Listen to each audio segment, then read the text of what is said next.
So, what did you get for Christmas? The staff gave me one of those halogen ovens to enhance my culinary prowess in the kitchen. Actually, I think they just want me to cook more often for them.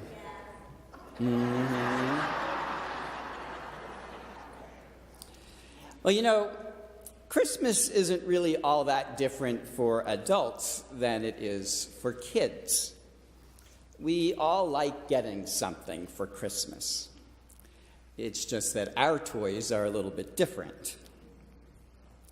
Yet for as much as we might ask each other, what did you get for Christmas?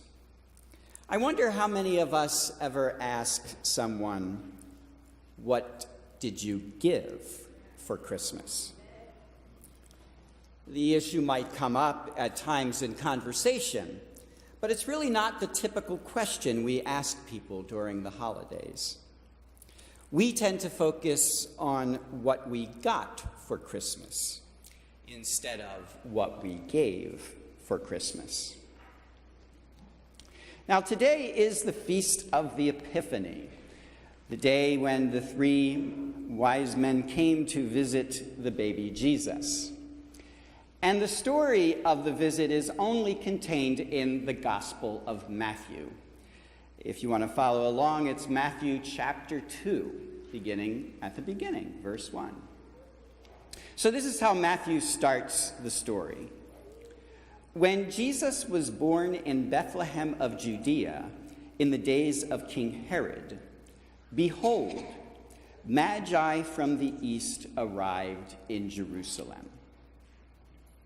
Now, the first thing we have to look at is that word magi. Magi is a word that comes from ancient Persia, which is today modern-day Iran. And magi in Persia referred to anyone who was a sorcerer or a fortune teller or an astrologer.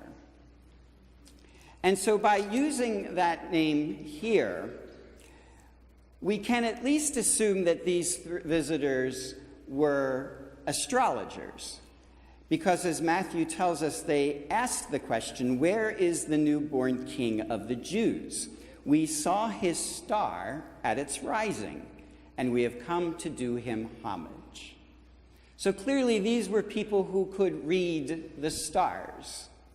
So they must have been at least astrologers. But if you were to look through the rest of this passage, that's about all we know from Matthew about these visitors. Everything else we say, believe it or not, has really just been passed on to us in the oral tradition that has been told over and over again for every generation. So, for example, we call these visitors wise men, but that's nowhere in Matthew's gospel. And we probably call them wise men because in the ancient world, sorcerers and fortune tellers and astrologers were actually considered the wise people. They could see beyond what was right in front of us all.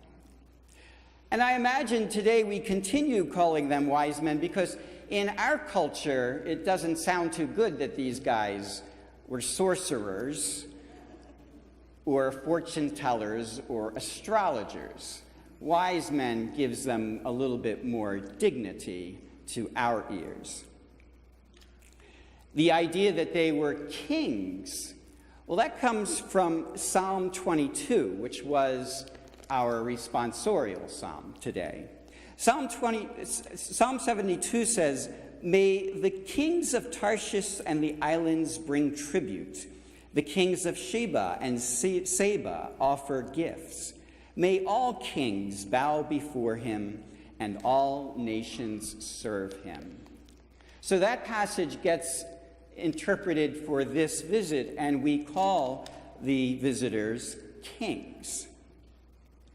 Now, again, believe it or not, if you read through the story, Matthew never tells us how many magi there were. We know that there had to be at least two, because magi is plural for the word magus. And so by using magi, he's telling us that there were multiple visitors. But he never says there's three.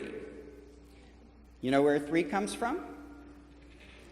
Three comes from the three gifts that are given: the gold, the frankincense, and the myrrh.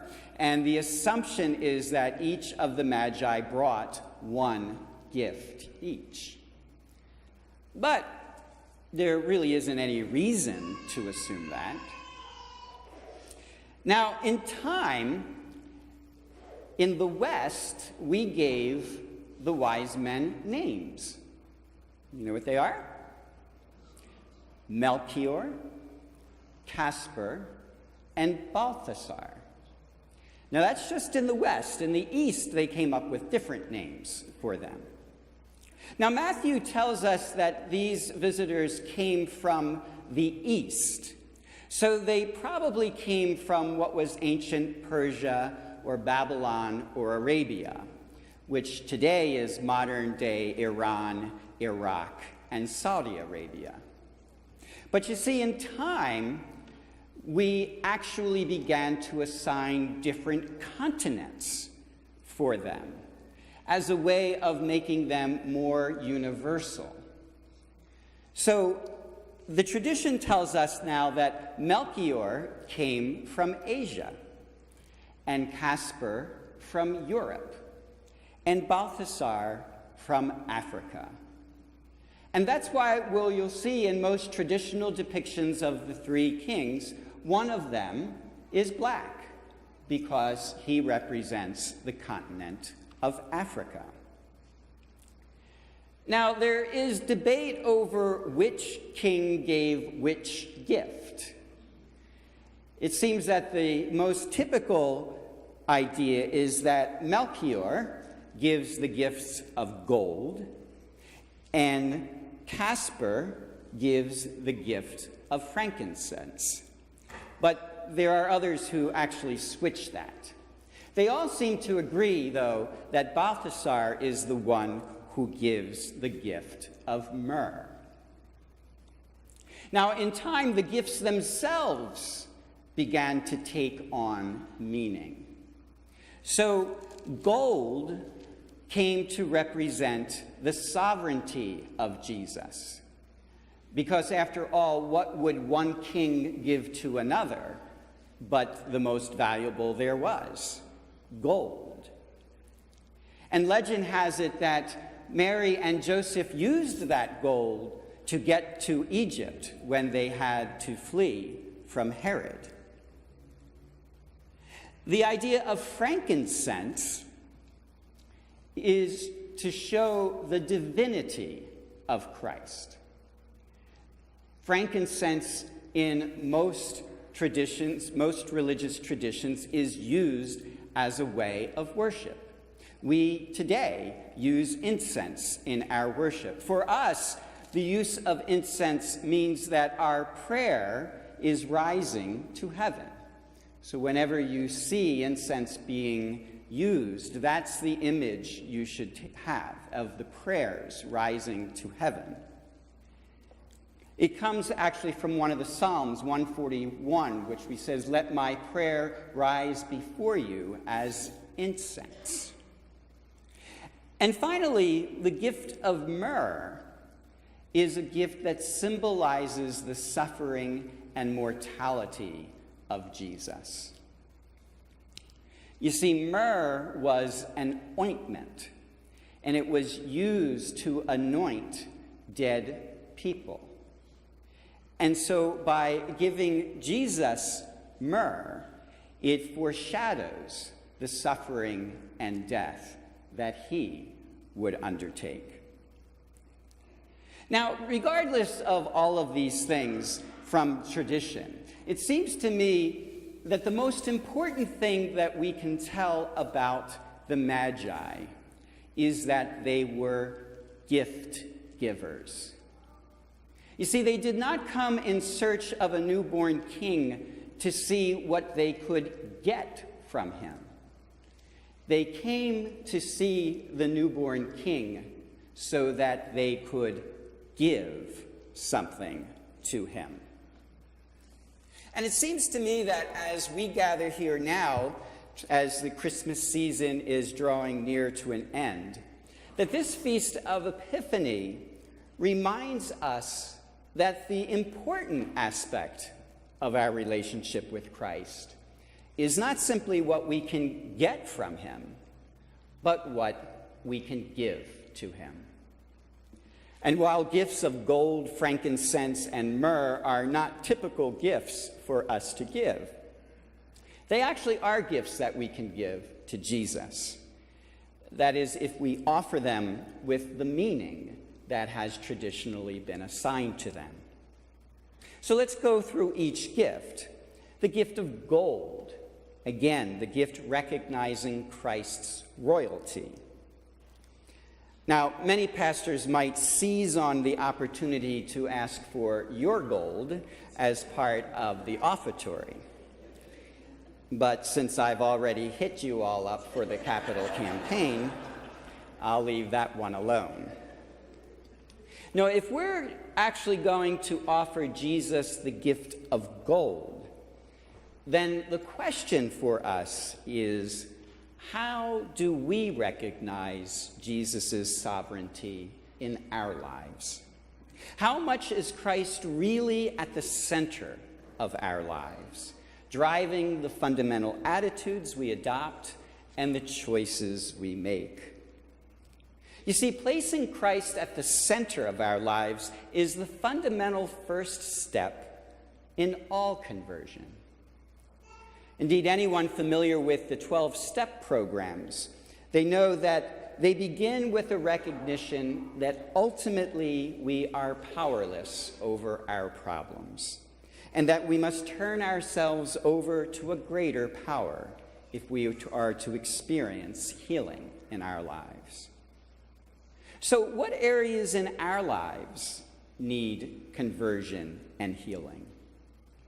How have many of our difficulties come from our need to control, to subject others to our will, to place ourselves at the center, and to insist that everything revolve around us? You see, because if we can let go of our need to control and let Christ be the center of our lives, then we are, in fact, offering Jesus the gift of gold. Now, frankincense, the gift that recognizes the divinity of Christ. I see this gift as one of spirituality and prayer. Praying is the greatest gift we can give to Christ because it fundamentally shapes our relationship with him. And while prayer legitimately includes asking Christ for help, it should also include our expressions of love for him, our praise for what God has done through him, and our thanksgiving for the many blessings we have received in him. You see, we can't always expect to get something out of prayer. We need to see prayer as giving something to Christ. Our love, our faith, our gratitude. And if we can do that, if we can give him those things, then in essence, we are offering Jesus the gift of frankincense. And finally, myrrh, the gift that recognizes the suffering and mortality of Christ. Not the happiest of gifts we might give someone, since most of us would prefer not to be reminded of our mortality. But the suffering and mortality of Christ is different. It's really the suffering and mortality of the world around us, something that Christ himself asks us to recognize and to tend to when he said, "What you do for the least ones among you, you do for me." Offering Christ the gift of myrrh is simply committing ourselves to be aware of the problems of the world around us. Poverty, violence, war, racism, sickness. And then offering ourselves as an ointment to help soothe those problems. For when we tend to the brokenness in the least among us, we tend to Christ himself and offer him the gift of myrrh. So you see, the gifts of the Magi are gifts that we can offer to Jesus. As our Christmas season comes to an end, perhaps we can shift the focus from what we got for Christmas to what we can give for Christmas. Can we place Christ at the center of our lives? Can we offer him praise and thanksgiving in our prayer?